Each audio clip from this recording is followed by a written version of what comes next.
image of John up here now.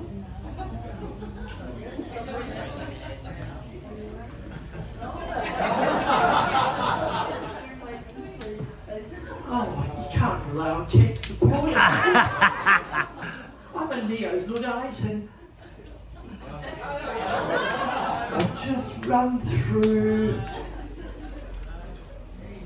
One more. There we are! Ah, isn't that beautiful?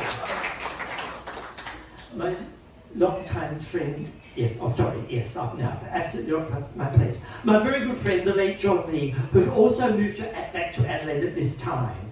John was a friend from the early gay liberation days of the 1970s. We had marched in the Pride March together and participated in all those gay activist alliance activities of 1973. And here's a picture of John taken as he prepares to march in the 73 Proud Parade. As you can see, he was a very handsome man. And this picture really captures the look of many young gay radicals of that period. Bearded, flowing locks, and rather interesting crushed velvet flares. With a discreet floral touch in the waistline. John later brought the clone look to Adelaide. A very different look, as you know. I've described John as a gay enthusiast without equal, or perhaps only Ian could rival him for that accolade. John had struck up a friendship with Ian and introduced me to Ian, and there was an immediate connection. John and Ian were organising a gay men's cultural forum, for which they named, interestingly, the Uranium Society.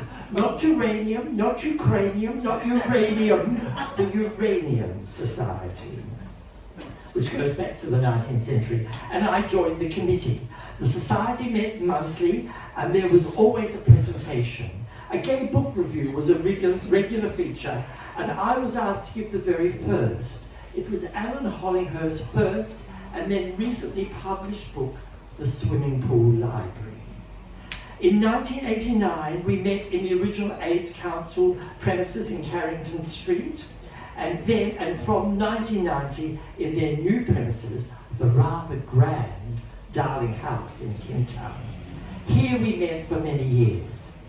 John returned to live in Sydney towards the end of 1990 and sadly suicided the following year. He had lived with HIV/AIDS for some years, and I believe this finally took its toll. So let's pause for a moment and remember dear ones we have lost to HIV and AIDS.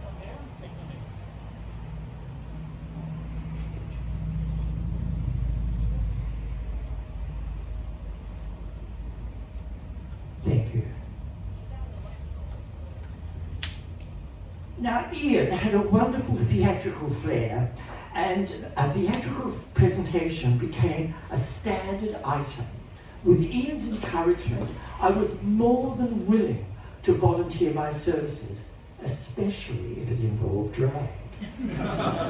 Of course, I was asked to play Lady Bracknell, Aunt Augusta, when we were performed excerpts from The Importance of Being Earnest, and Amanda, when we did Private Lives. And of course, I played the very camp Emery in Boys in the Band.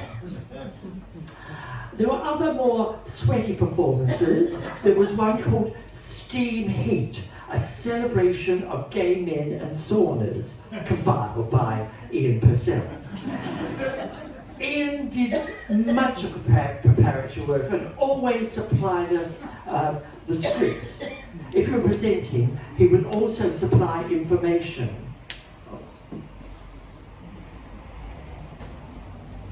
It's very detailed, so here's the script for Private Lives, and it was always annotated with suggestions. Adelaide's Best Steamy, that was the one, Steam Heat. Boys in the Band, so you can see Ian was terribly diligent and thorough in his presentation. No disrespect.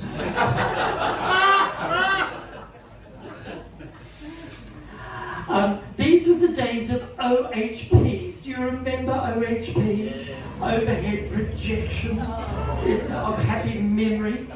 And of course, we used transparencies. And I've even brought a couple of the transparencies. I'd like to share them with you. I'm going to pass it around. There's nothing like a bit of ephemera when you can feel it, isn't it? Here's another from Patrick Dennis, Little Me. Doesn't that feel good?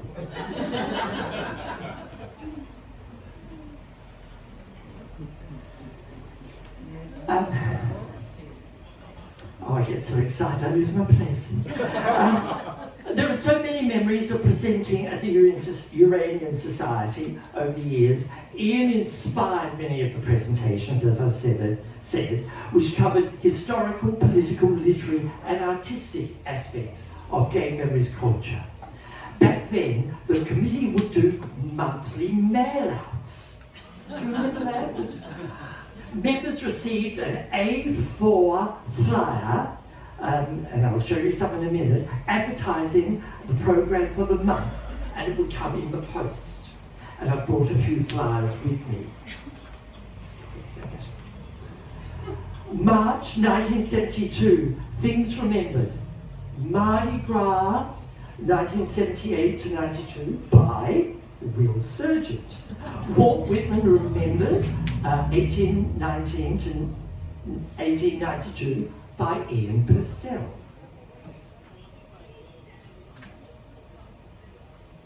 A special Stonewall celebration. That was then. This is now a video screening of the 1975 documentary Homosexuality, a film for discussion, followed by an interview by Ian Purcell with 70s gay liberationist, who might it be?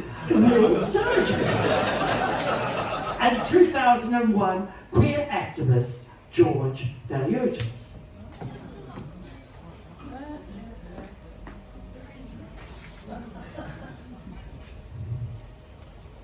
But wait, there's more. And then there were sort of fun things. Cecil Beaton, Creature of Style, an illustrated talk by Byron Johnston. Also, Ugly Stepsisters, When Drama Queens Collide, a curtain raiser by Ian Purcell.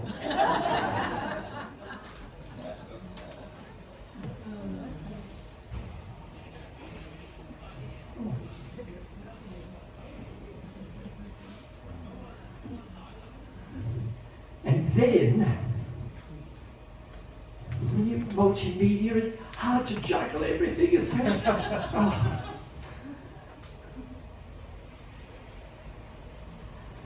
The 13th annual Christmas soiree, Life is a Banquet, a tribute to Patrick Dennis with Frank Ford, Brian Knott, Corey McMahon, and Ian Purcell.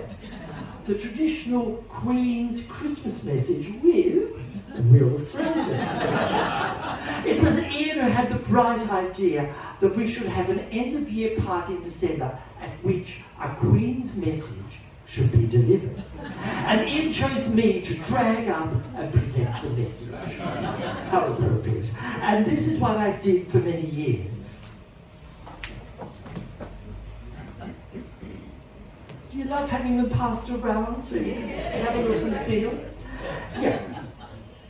And here's the program note for the final meeting of 1998. At our final meeting for 1998 will be on Sunday, the 6th of December. Don we now our gay apparel with Greg Mackey on books for Christmas and holiday reading, Will Sergeant, A Queen's Message, gay carol singing, a compilation video screening 10 years, highlights of 10 years of the Uranian Society production. Drinks from 7 p.m, followed by presentations, then gala supper, all gay men welcome. So I think that gives you a little bit of a taste and a flavour of the Uranian Society presentations. In 1993, the committee decided we should have a bus trip to the little settlement of Urania on your peninsula, our namesake. Always creative, Ian came up with the idea that we should have a gay history tour of Urania in which its secret gay history would be revealed. Totally fanciful, of course, but what fun. And Ian had a great sense of fun. Ian said, we must have a drag tour guide, and so he created Gertrude Glossop. The name? Well, it had to be alliterative and sort of old-fashioned. So, thus Gertrude and then Glossop. Glossop's the name and Gossip's the game. So, in 2023, Gertrude celebrates her 30th anniversary. She is indeed a Pearl Queen, or the Pearl Queen. And I have worn a pearl in her honour. Now, we've got plenty of time, haven't we? Oh, yes. We're not tight for time. Oh, now, yes, we're not tight for time. No one's tight at the end, right? Because as Gertrude always says, you're free to leave whenever you like if you're tight at the end, but you will miss the climax. And I thought, just as an image, there's a classic image of Gertrude with Ian. Gertrude holding forth, and Ian, the stalwart, always there to support her and hold the amplification so everyone could hear. So I think that's a classic image of us working together. So I thought I would like to share with you the article that Ian wrote for GT, the community newspaper of the time, and it captures something of his creativity and sense of fun. Here it is. The print's a bit faint. Do you mind if I? Reclaiming our gay past. The Uranian Society, Adelaide's Cultural Forum for Gay Men, recently had its first gala gay outing, a field trip to Urania, a small farming township on your peninsula. This doesn't sound very interesting, I know, but the 45 members who took the bus on Sunday, the 24th of October, this is 1993, were excited. Accompanying them was a Mrs. Gertrude Glossop, your peninsula amateur archaeologist and historian, who recently found in the crumbling foundations of the Urania Arts Institute building a time capsule. Well, an old Arnott Mottram men's biscuit tin, really.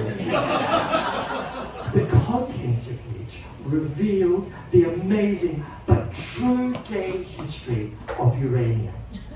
Mrs. Glossop agreed to take time out from organising the Greater York Peninsula Monster Lamington Drive in order to lead a guided tour of the significant sites of Urania and to reveal for the first time publicly what she'd found in the biscuit tin. After picnic lunching at the Port Clinton Community Park and viewing the Ardrossan Opera House early autumn, that's a grain silo. He was very creative, Ian. En route, excitement mounted as Urania approached. The field trippers were not disappointed with what they saw and heard. For Gertie so entertained the locals that they ran round taking photographs of the Uranian Society taking photographs and presented Gertie with a bouquet. Apparently, nothing like this had ever happened in Urania before, and isn't likely to ever happen again.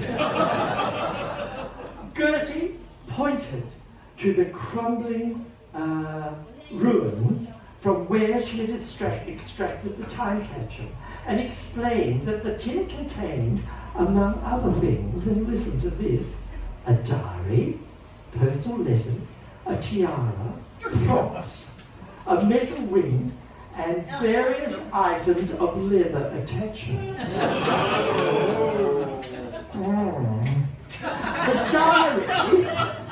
The diary belonged to a David Darling, who settled in Urania in 1872 after being sent out to the colony of South Australia by his wealthy family to avoid a scandal, the details of which were kept a secret. He bought land between Maitland and Millerton, or Matey and Minnie, as they are known to locals, and built a small cottage. Mrs. Glossop pointed this out, and also the pine grove in the front in the shape of a triangle, where it appears David Darling met the man who was to be the love of his life, young apprentice blacksmith, Thomas Edwards. Mrs. Glossop went on and on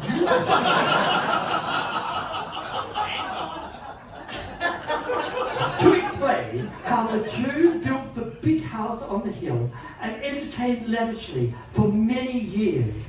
Uranians from all over the world came to visit. Vita, Violet and Virginia, Radcliffe and Una, Gertrude and Alice, Walt, Ian, Somerset, Noel, D.H. and even Oscar. But the golden age of Urania came to an end when Thomas was drowned at sea and David pined away in true 19th century romantic style. Brushing away a tear, Gertie led the boys to a final sacred site behind the church, the remains of which an outdoor toilet of early Uranian architecture. This was obviously a very busy spot in early times and should be put on a heritage list because it features what must have been South Australia's first glory hole. After many photographs were taken of this important site, the travellers returned to Adelaide still stunned by their experience.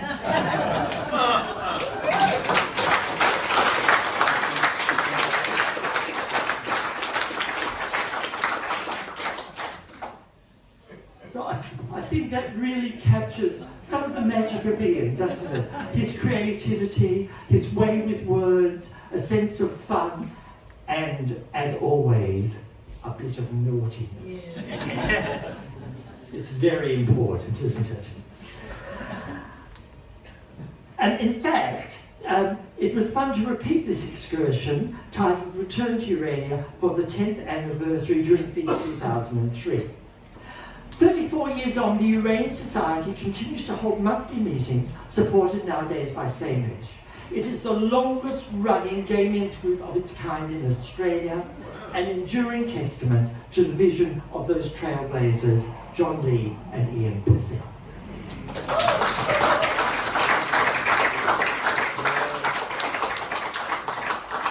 How are we going? You haven't had enough, have you? Oh, there's lots more.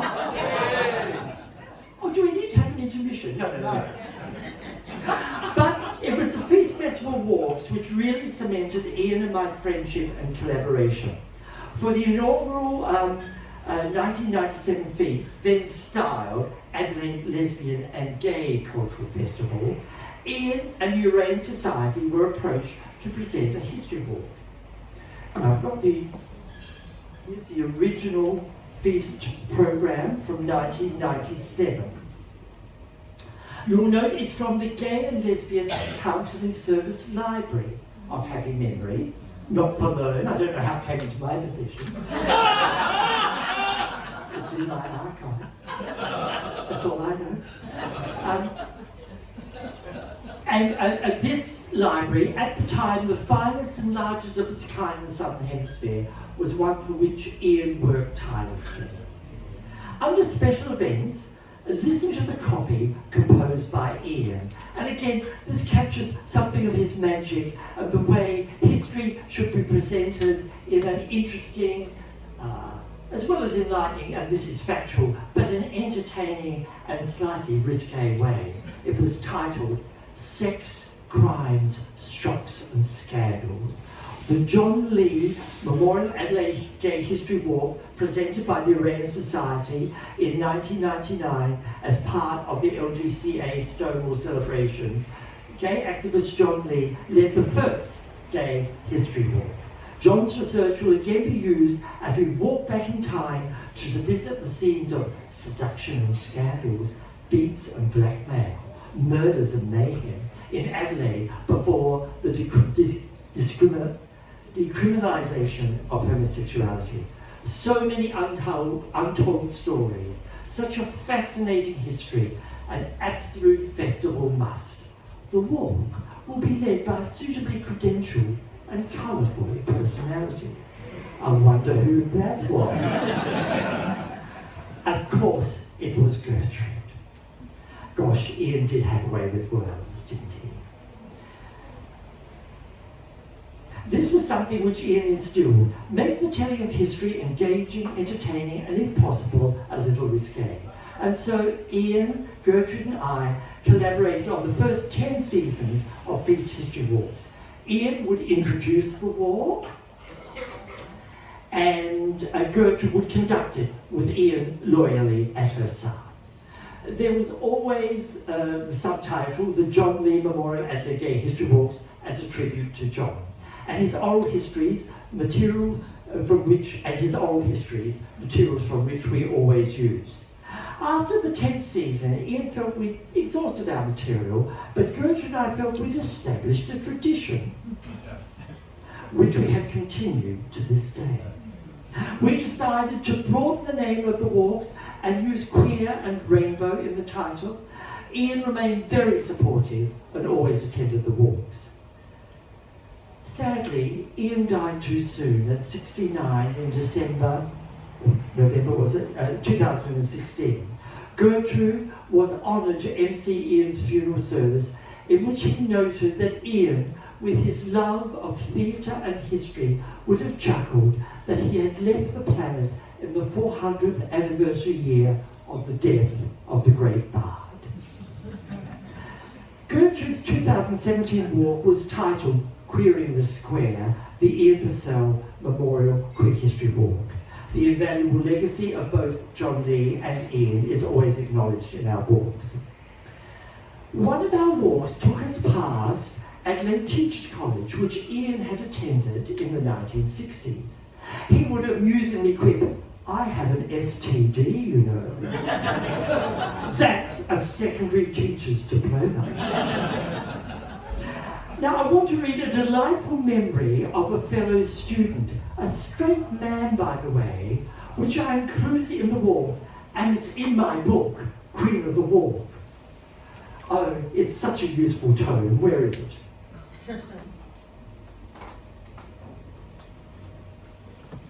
Queen of the Walk. You've all got a copy, haven't you? Yes. They are available tonight, of course. Self-promotion, it's so important, isn't it? But let me read what this student said. I turned up at Adelaide Teachers College as a fresher in 1967. There was a real buzz around the college because everyone was terribly proud and I think surprised at how professional in standard an end-of-year production the year before had been. It was Salad Days which had starred Ian Purcell. I was fortunate enough to have Ian as director in a short Freshers one-act play, and then in subsequent years I was an extra in much more ambitious musical productions with Ian as director. The productions Ian directed included Guys and Dolls and Bye Bye Birdie, which were terribly well staged and sellouts. My memories of Ian from those days has two contrasting elements. On the one hand, I remember him as a star, very relaxed, a definition of cool. He always seemed to have a smile on his face. On the other hand, thinking about the hours spent rehearsing for shows, it seemed Ian was strangely egoless. He spent a lot of time collaborating and seeking our ideas as performers, and things went very smoothly, such that he always seemed in the background, yet enabling a great quality performance. He believed in us. It was a great privilege to work with him and to end up thinking we were the stars. I came across Ian again when he was a senior master in English at Whyalla High School in around 1973-74. He had only been teaching for 3 or 4 years himself, but was clearly accepted as a leader in the school, even by those who had many more years of teaching at the school and had much less progressive ideas than he. He really was a gentleman and very effective. Isn't that a lovely tribute? And that's from a straight man, too.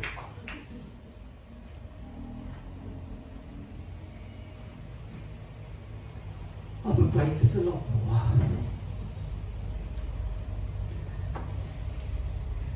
In 2022, we are moving along, aren't we? Thank goodness.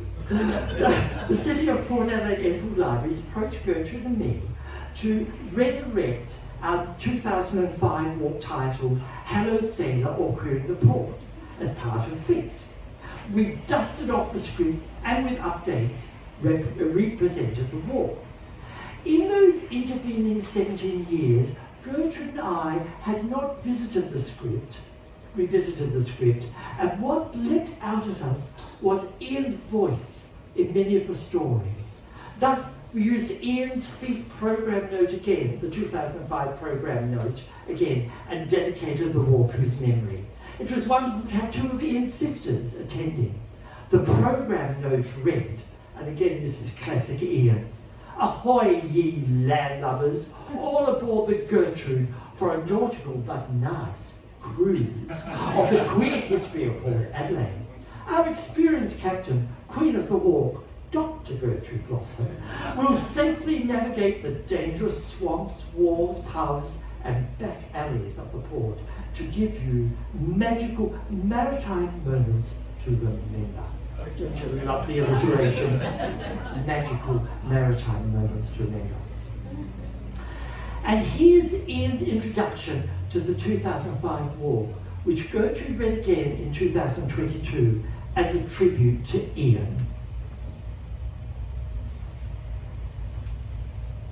I've got the original script here. Hello Sailor, Queering the Port. The map by the lovely Kenton Penny Miller. And the introduction. So this is what Ian said in 2005, and Gertrude replicated it last year in 2022. Good afternoon, welcome to Hello Sailor or Queering the Port, the 9th John Lee Memorial Adelaide Gay History Walk. My name is Ian Purcell from the Uranium Society, Adelaide's Cultural Forum for Gay Men, which has presented these history walks during Feast Festival for the last 9 years. Today, it is my pleasant duty to introduce our celebrity guide, Dr. Gertrude Gloucester. But before I do, I must tell you a little about the sturdy vessel on which we'll be cruising today, albeit in our imagination, but I know how vivid the experience will be. During the Great Depression, Port Adelaide had the worst unemployment rate in Australia. The Port Adelaide Central Mission became very concerned, and its director in the early 1930s had the bright idea that if a fishing vessel could be purchased, some of the unemployed fishermen would have work again, and the poor of the port would have a cheap and nutritious food supply. Ian loved context, you can see it, can't you? So he talked philanthropists, Tom Barr Smith and Sir Langdon Manailan, into funding the scheme. In 1931, the metal-hulled fishing steamer, the SS Gertrude, arrived from Geelong, and for several years the scheme was indeed a great success. But by the spring of 1934, the Gertrude was laid up because fishing was not proving economical. The last we hear of her or the fishing scheme was that in January 1935, she was running free trips for children of unemployed families. When Will and I discovered the SS Gertrude, we were delighted and decided we had to resurface her from the murky depths of time for our own Dr. Gertrude Gloucester to captain as she guides us through the previously uncharted waters of the queer history of Port Adelaide. I know you must be looking forward to this cruise of a lifetime. So without further ado, would you welcome your captain, looking splendidly nautical but nice, Dr. Gertrude Lawson.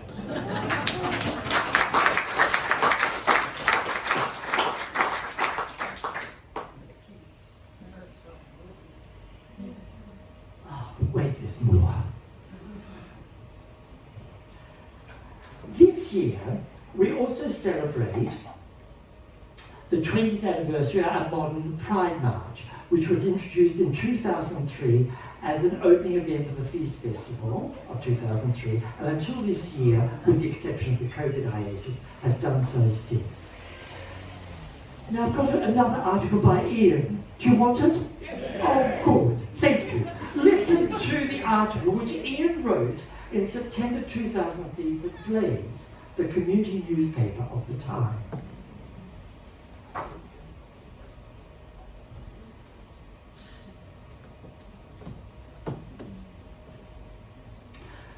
If you go out on the streets today, the amused bystanders stood in shock and wonder as the proud parade organised by the radical gay liberation group Gay Activist Alliance, GAA, wended its noisy, happy way from Victoria Square to Elder Park, where a post-parade speak-out was held.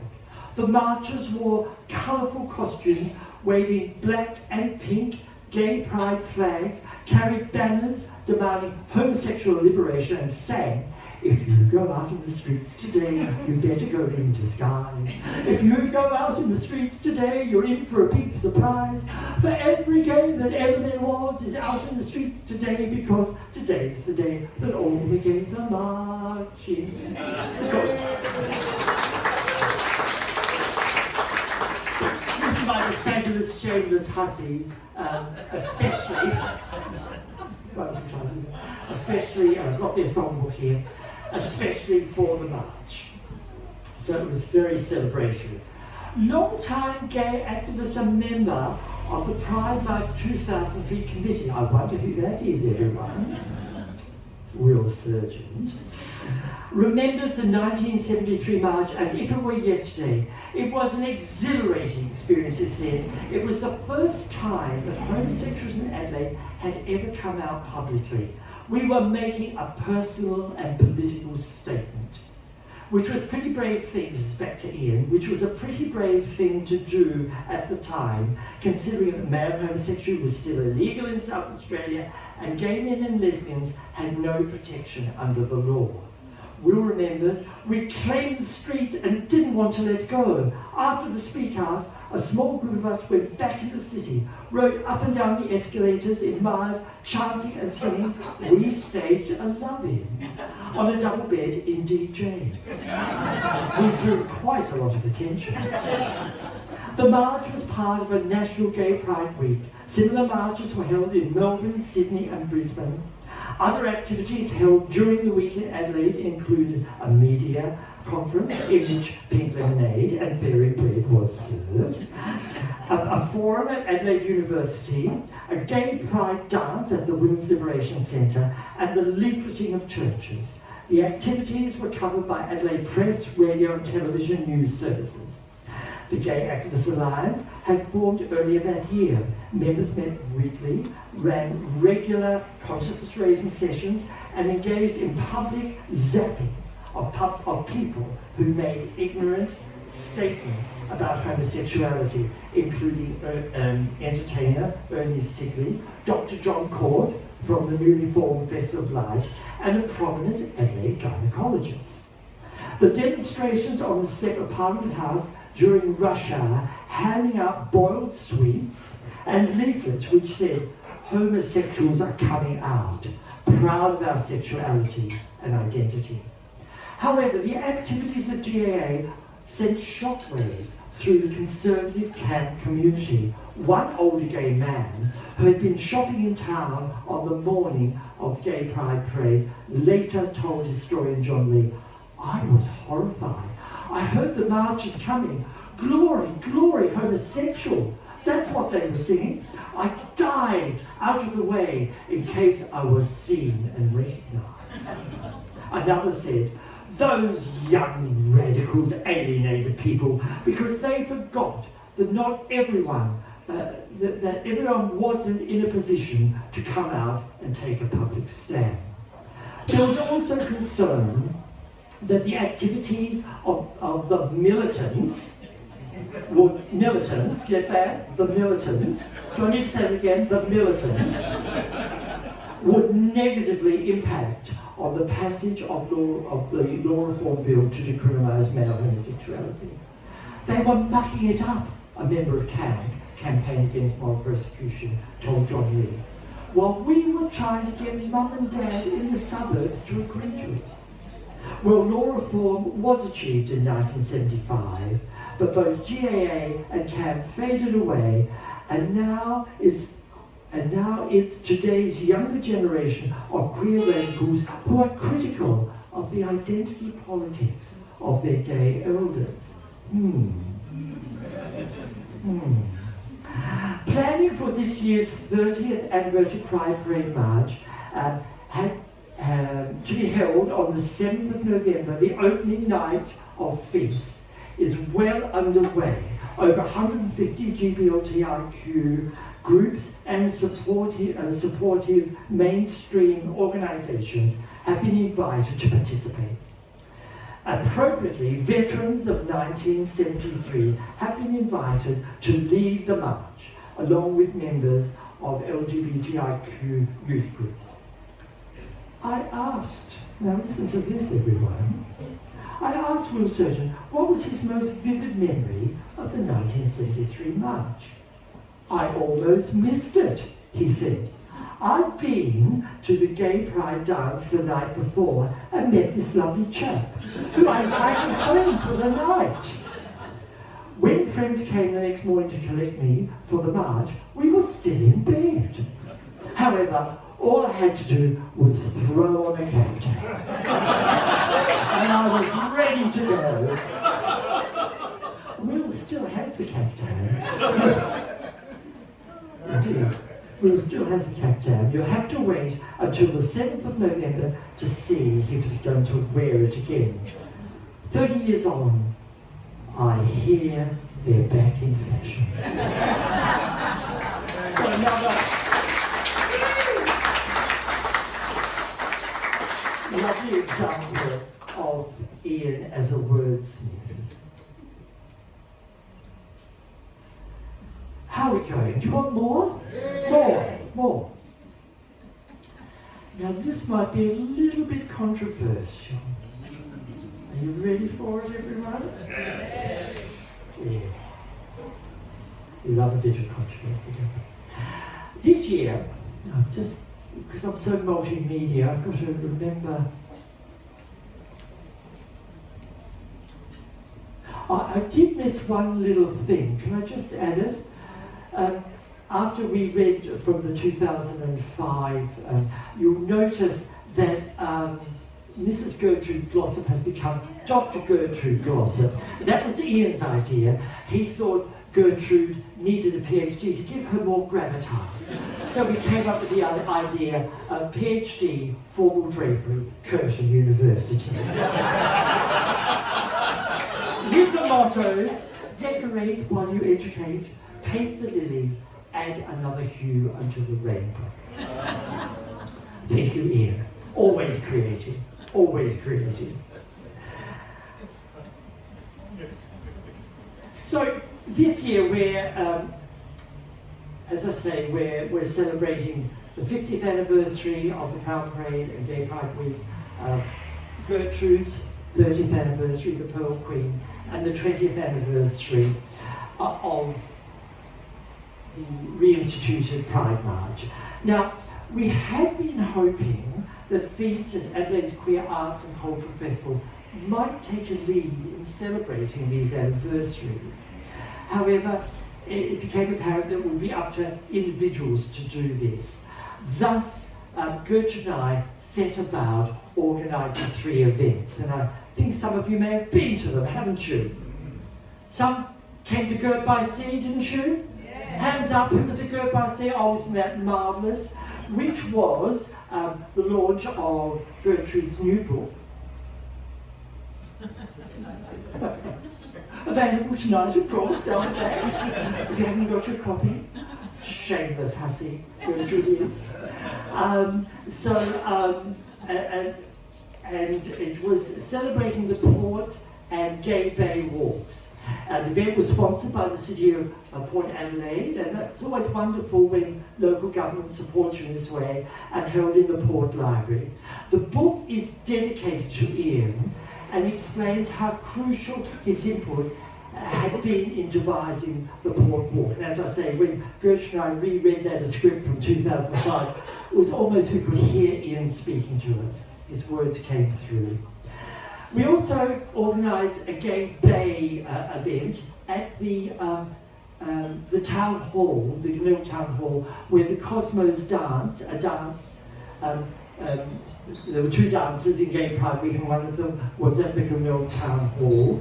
And that was a really gala event because we held it in the Mayor's Parlour, adjacent to the old war room, which is now a museum. And we had guest speakers, Annabelle Barrett, who was an original 73er, who spoke of her memories of Gay Pride Week and the parade, and Helen Bock, who spoke about 1970s women's liberation dances held in the ballroom at the town hall, and her role as establishing Feast. She was one of the original co-artistic directors in 1977 and held that role for a number of years. We sang that anthem from anthems from the Shameless Hussies, not just the Teddy Bear's Picnic, Que Sera Sera, and she'll be coming round the mountain when she comes, and that's a lovely version, she'll be coming round the mountain if she comes, she'll be coming round the mountain if she comes, she'll be coming round the mountain, she'll be coming round the mountain, she'll be coming round the mountain if she comes, she'll be coming with a woman when she comes, bet she comes, she'll be coming with a woman when she comes, bet she comes, she'll be coming with a woman, she'll be coming with a woman, she'll be coming with a woman, we know she comes. So that was great fun, and everyone joined in. And it was lovely to have the lovely Jessie Boudel, who played the Bechstein Grand, which was also in the Mayor's Parlour. Chandeliers, candelabra, and a Bechstein Grand. That's stylish, isn't it? So it was a gala night to remember. And then finally, we had Gold, Pearl, Emerald, the Rainbow History Walk, which retraced the route of the Proud Parade of 73. And as in 73, we got people singing the Teddy Bears song and that very important chant. Do you remember it? 2, 4, 6, 8, gay is twice as good as straight. 3, 5, 7, 9, try it our way just one time. And can you imagine 60 walkers going down Rundle Mall at about noon on Sunday chanting that. It was a great feeling. And then we sang the Shameless Hussies song, if you go into the streets today. Gertrude regaled with tales of the bad old days of criminality, then of reform and liberation, including the activism of Gay Pride Week and some of the very sites where the activism occurred.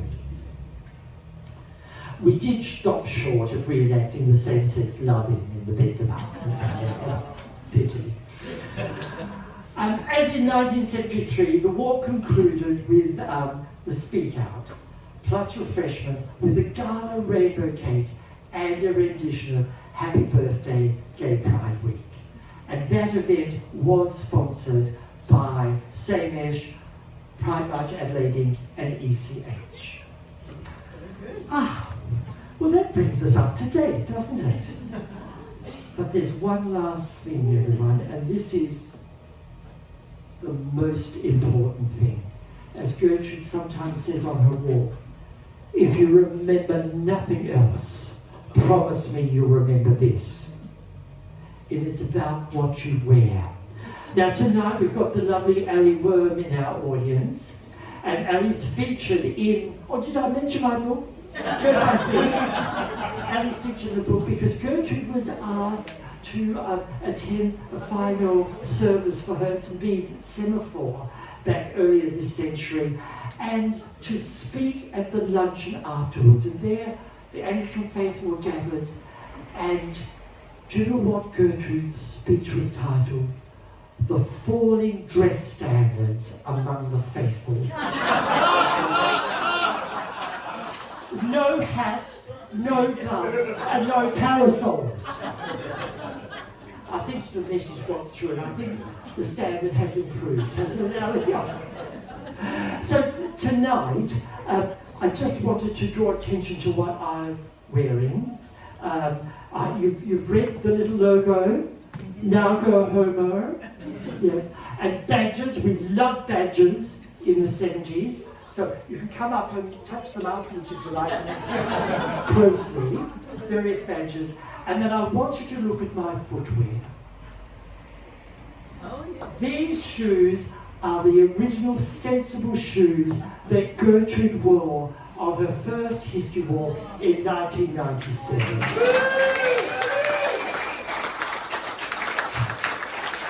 So in honour of Gertrude, I had to wear them again. And of course, one of my favourite, you know how I've done, Gertrude's done wild sex at zoos around the world. I think that's her next book, isn't it? And the flamingo is one of the campus creatures on the planet. And I always loved it, the last 5 years, I know we've changed now, when it was the totem for Feast Festival for five years. So in honour of that, I've worn my pink flamingo socks. So this is all by design.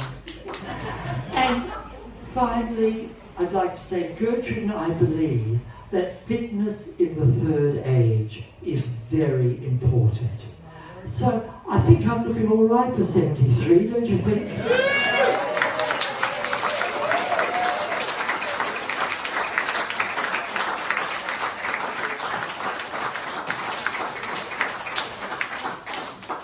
I think with those important messages, they were the most important message of the night, weren't they?